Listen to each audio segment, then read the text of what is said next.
let's say we have a 16-year-old new driver. They have their license in their hand, they have the keys in their hand, and they're ready to go.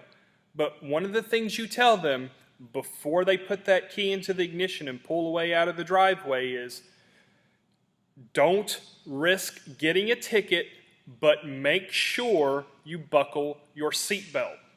When we tell kids this type of rhetoric, what we're doing is presenting the negative, don't risk getting a ticket, and that can be negated or avoided if we follow the positive, which is buckling our seatbelt. The negative of getting a ticket can be avoided if we just follow the positive. That line of logic is what's called a negative positive. You can take a negative action and it won't happen as long as you follow the positive. Scripture is full of negative positive statements, and we're going to look at one and see how it functions and how to identify one of those in Scripture. So let's look at the definition of a negative positive and we'll jump into it. The definition of a negative positive is there are two alternative statements. One statement is denied by the other statement.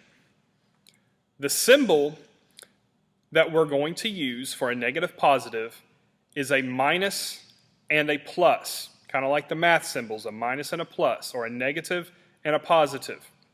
The key words we're going to look for are but and not but, though and although. Those are the key words that we're going to look for in a negative positive. So let's look at an example from Scripture. Let's look at an easy one from Ephesians 5:17. This Scripture says, "Do not be foolish, but understand what the will of the Lord is."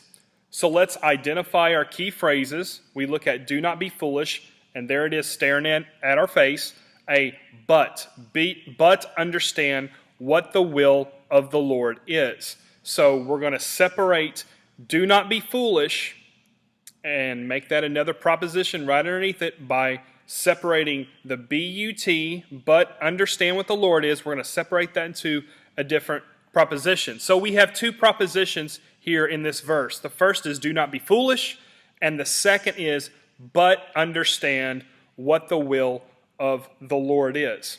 So what's the negative and what is the positive? Obviously, the negative is "do not be foolish." Foolishness is never looked at as a positive aspect. The foolishness can be avoided if we do what? Understand what the will of the Lord is. That's the positive. When we understand what the will of the Lord is, the foolishness of our actions can be avoided. So there's a negative and a positive. The negative of foolishness, the positive of understanding what the will of the Lord is. Now, just as a note, it can often be hard to distinguish between an alternative and a negative positive. The way to tell them apart is to ask yourself whether the two statements are simply contrasting one another, or is one proposition being denied by the other, as in the Ephesians verse we just traced. This verse isn't contrasting the foolish person against the unfoolish person. This verse is asking the Christian to deny and eliminate foolishness.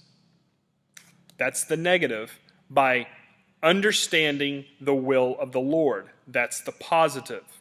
There's not a contrast. It's a denial of foolishness. So, this is a negative positive. A negative that can be avoided by adhering to a positive. Again, negative positive. Here's the bad thing, and you can avoid it or deny it or reject it by following the positive. There's all kinds of negative positives in Scripture. Jesus uses them quite frequently when he talks to his disciples or to the Pharisees and the Sadducees. So pay attention when you're looking through Scripture make note of those key words and find out where there's negative positives. Whenever you see a negative positive, you can see one thing we can avoid by following God's law and doing what he wants us to do in the positive. I'll see you in the next session.